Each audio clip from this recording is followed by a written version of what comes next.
Hello, Michael and Zafeena. So good to see you. Thank you for joining me today.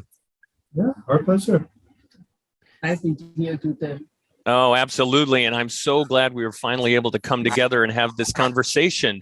So I think a great starting point would be to tell us about the India Gateway, one of five gateways located in a very beautiful part of the world. And we'd love to hear a little bit more about your history and your mission, and tell us a little bit about your existing partnerships as well. Thanks. Well, happy to do it. So we are located here in the capital city of India, New Delhi, in the central part of the city, in fact, very close to the seat of political power here. We've had an office in New Delhi for about 7 or 8 years now. This is actually IU's first gateway office, although it's contested between China. They seem to think that they're the first, but they're actually wrong about that. So here, what we do is we have a large facility in Delhi, and we have staff members as well, including Zafeena here.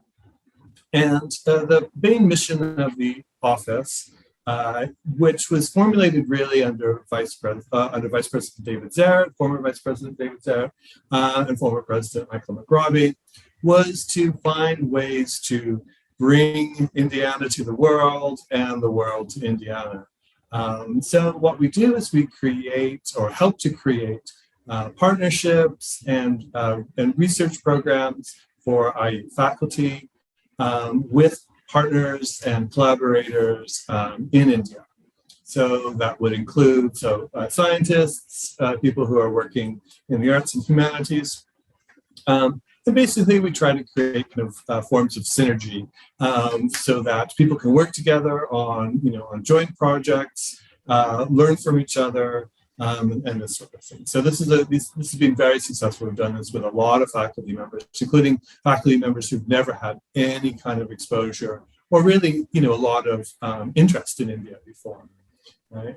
We also help with student mobility, so we help with study abroad programs, student exchanges. This includes, of course, IU students coming to India for sometimes a couple of weeks, sometimes a little bit longer to do specialized courses, sometimes language courses, sometimes kind of cultural or history courses, and then also to help bring Indian students to IU. Very often, for kind of a semester abroad, some kind of exchange program. Last but not least, we work with our Indian alumni as well. So this office kind of acts as a bit of a base to reach out to those who have already graduated from the IU system and now are back home living and working in India. In fact, as soon as we finish our conversation today, we're going to take 15 alumni to dinner. So. Wonderful. Thank you, Michael, so much. Zafeena, anything you want to add about the history or the mission or anything else you'd like to add to the first part of our conversation? I think Michael covered it all.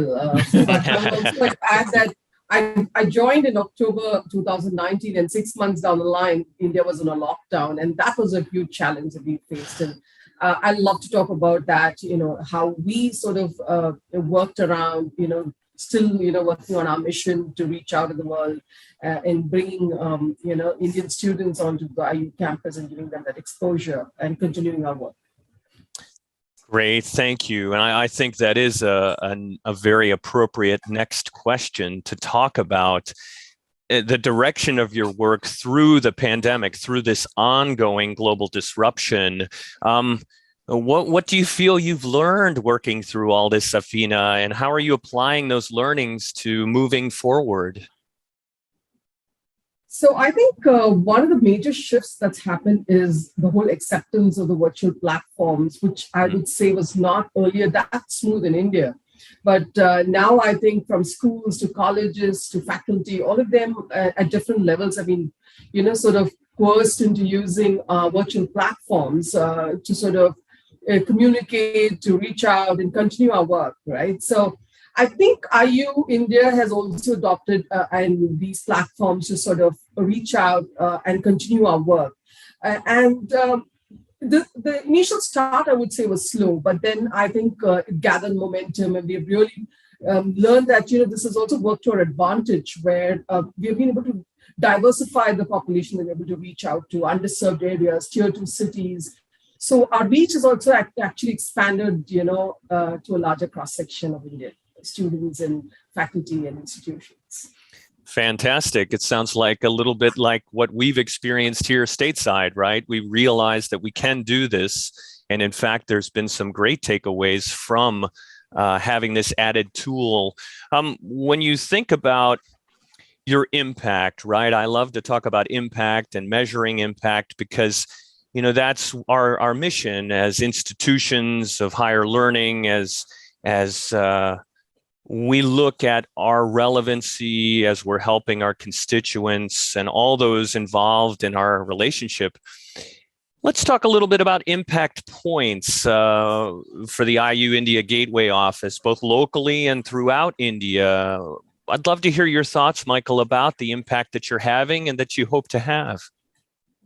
Well, I will say Zafeena and Manu, our other staff member, have just done an amazing job over the last 18 months at creating, this virtual platform to continue on the conversations that we have already had with our Indian partners, and really to create a whole range of new ones, which is, really a stupendous thing that they've been able to do. So, in terms of impact, well, what's clear is that having this office here and the staff that we have here creates opportunities for faculty to do research that they might not otherwise have done. So both in terms of, just creating or, opportunities that they didn't know existed. Sometimes we have faculty members come for a conference or some kind of a seminar, and they meet somebody, and suddenly there's a new project on the go. Very often as well, we've had faculty members who've worked in other regions of South Asia, and because of there's let's just say some unstable politics in this part of the world, and have wanted to pivot to work in India. And without this infrastructure, it'd be very difficult for them, basically, to create something fresh, right? And or at least not as quickly as they were able to do. So we've had, very successful projects created, basically just through this office, with the help of staff and, and a couple of NGOs that we work with. Quite successful project in public health in a local basti, so in a local kind of slum area. So, in terms of for faculty research, I think that this infrastructure really enhances it. We've also been able to, I think, to improve the exposure and safety of undergraduate students in particular, to India and to international contexts, and also to their peers in India. So for several years, we worked with the Office of Diversity, Equality, and Multicultural Affairs to bring underrepresented students to India to basically attend a 12-day study abroad session, which they would meet their peers and talk about social inequality, fights for social justice, and these sorts of things, and actually being able to bring them into kind of extended conversations with their peers from other universities is just something that I think is quite difficult without the kind of infrastructure that we have here. So that's been a really great set of experiences. And last but not least, we're devoted here to different kinds of community engagement. For our neighborhood here in Delhi, and for the communities that are around us. And so we work with high schools, and these include both elite and government schools, to bring them very often kind of free content in terms of kind of an online seminar. In pre-COVID days, we would bring high school students to the office for workshops on writing. We've done workshops on Indian dance, and all sorts of things. So these are kind of enrichment activities for school children, and they work really, really well. So Wonderful. Thank you. Zafeena, anything to add there? Yeah, I think in terms of impact, one major move is towards focused SDGs per semester. So, for example, I think the upcoming spring we're going to focus on SDG 13, which is climate action, and I think a lot of our activities are going to be based out of that. There are grants also around climate action. So we have 2 proposals on water security, on protecting the Himalayan region, the river basins there. So that's one area, of course, of impact, I would say, which has got global implications. And as mentioned, Michael mentioned, we have high school workshops. I think with India's population, such a huge population, and, in terms of quality of education, there are a lot of challenges that we face. And I think we give students an opportunity to sort of explore careers, specializations, develop skill sets, which are very futuristic and need of the hour. So, for example, we're doing a session with Flame University on, neuroscience of addiction. And for high school students, we're doing a session on UI UX, which is sort of the future of work, direction and game design and prototyping. So I think giving these students a sort of exposure, which doesn't look purely at or singularly at just student mobility, but we're looking at giving that the opportunity to interact with faculty and develop certain skills is, I think, remarkable. And one other very special session that we did was with the Tata Institute of Social Sciences on scholarly writing. So again, this is on how to publish papers, how to develop your writing skills so that you can contribute to journal articles, which are, of course, very important today to sort of for the research perspective and for, even sort of getting admissions to international universities. So yes, so lots of work planned and upcoming. Wonderful. I love to hear how you're developing the ecosystem there in New Delhi. And none of us should ever not lean into that development and growing the ecosystem, because we have such opportunity in growing, right? And growing beyond our expectations. When you bring people together, a colleague here on the Bloomington campus said to me recently, instead of creating more dots, Tim, we should lean in and connect the dots we have, because there's so many good points around the world of connection for the IU global family. So thank you for sharing all that. So what do you anticipate as the points of distinction for the IU India Gateway office in the coming months? And how might Indiana University's India Gateway office further advance its academic and professional interests through increased collaborations in one of the most celebrated and largest economies in the world? Michael, want to take that? That's a big question. That's right. I want to hear all of it, Michael. We have plenty of time. But we have a list on the board right behind the computer. Awesome. It's very long, but I'm not going to read it to you. So, we are pivoting now to hopefully to more mobility, more physical mobility for faculty and for students. So we're beginning to plan for potentially some students to come next year. Some faculty. I'm here.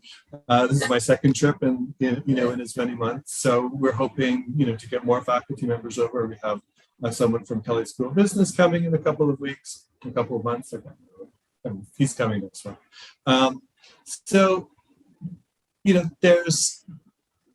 We're thinking about how we help to kind of build on the virtual stuff without necessarily leaving it all behind, right? So we want to add more physical meetings and more travel, into the mix. So in terms of things that we're doing, real highlights that I think about, right now, one of the things that we're working on is actually thinking about art and design and fine arts, and how to make connections for Heron and Eskenazi, both here in India.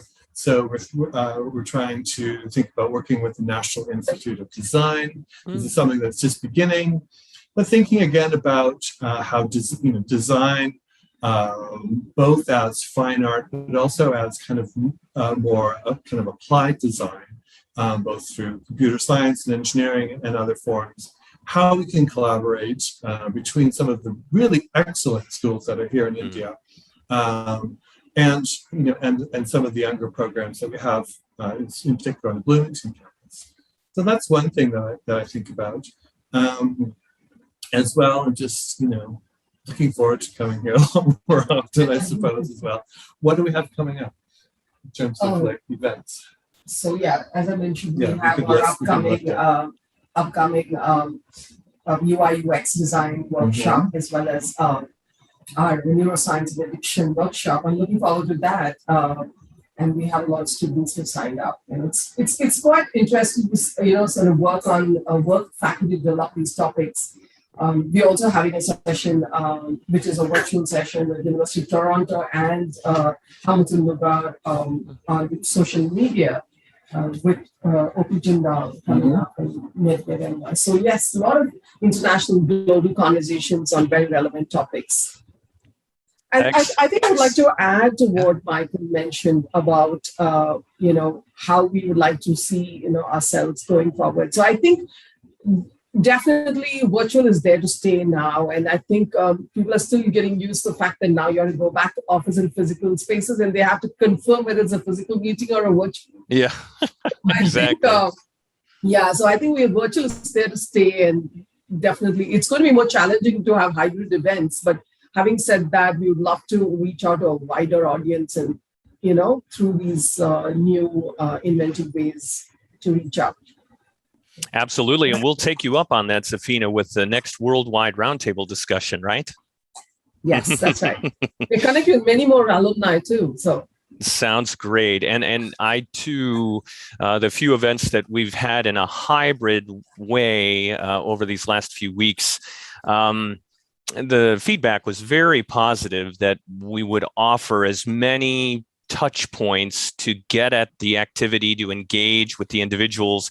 And I think moving forward, right, we're learning quite a bit. So that brings me to my final question. I wanted to ask you both how you see global engagements taking shape at IU, and how do you see that reflected in the gateways?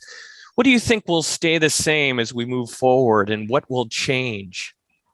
It's a great question, because I think that there's a real desire to travel again. There's a real desire to get out into the world. Great point, Michael. Stuck at home, for so long, we kind of have a renewed appreciation for the interconnection of our work, the interconnection of the various universities that we have, our partnerships. It's, I'm really looking forward to helping people, get out and, make connections and get out back to India again.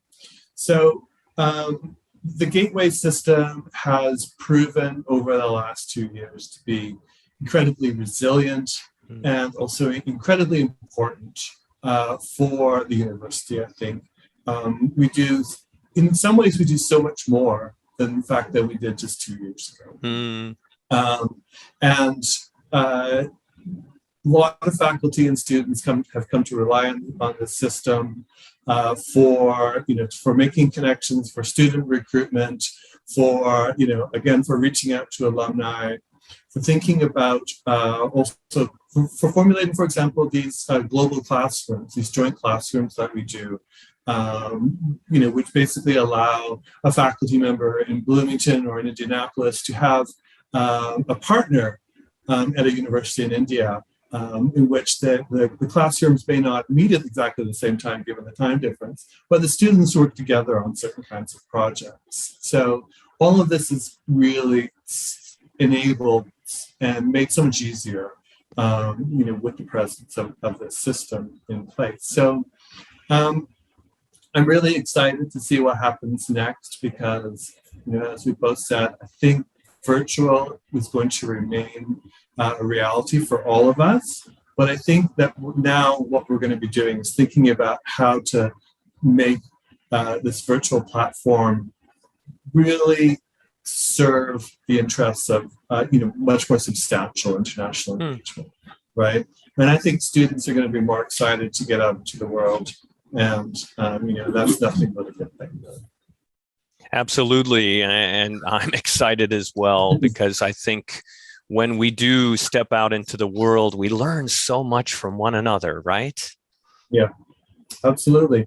And, when, in particular, when undergraduates come to India, they may be a little, India is, has a reputation of being a little bit difficult, but when undergraduate students come here, it blows their mind. They have such a good time. They enjoy themselves so much. They meet people. People are friendly here, and they come back raving about it. And, we really are excited to see, students come and do meaningful work here, work that is enriching for them in their careers, in their education, but also work that impacts positively the life of people here in India as well. Well said, Michael. Thank you. Zafeena, any thoughts to share as we close today?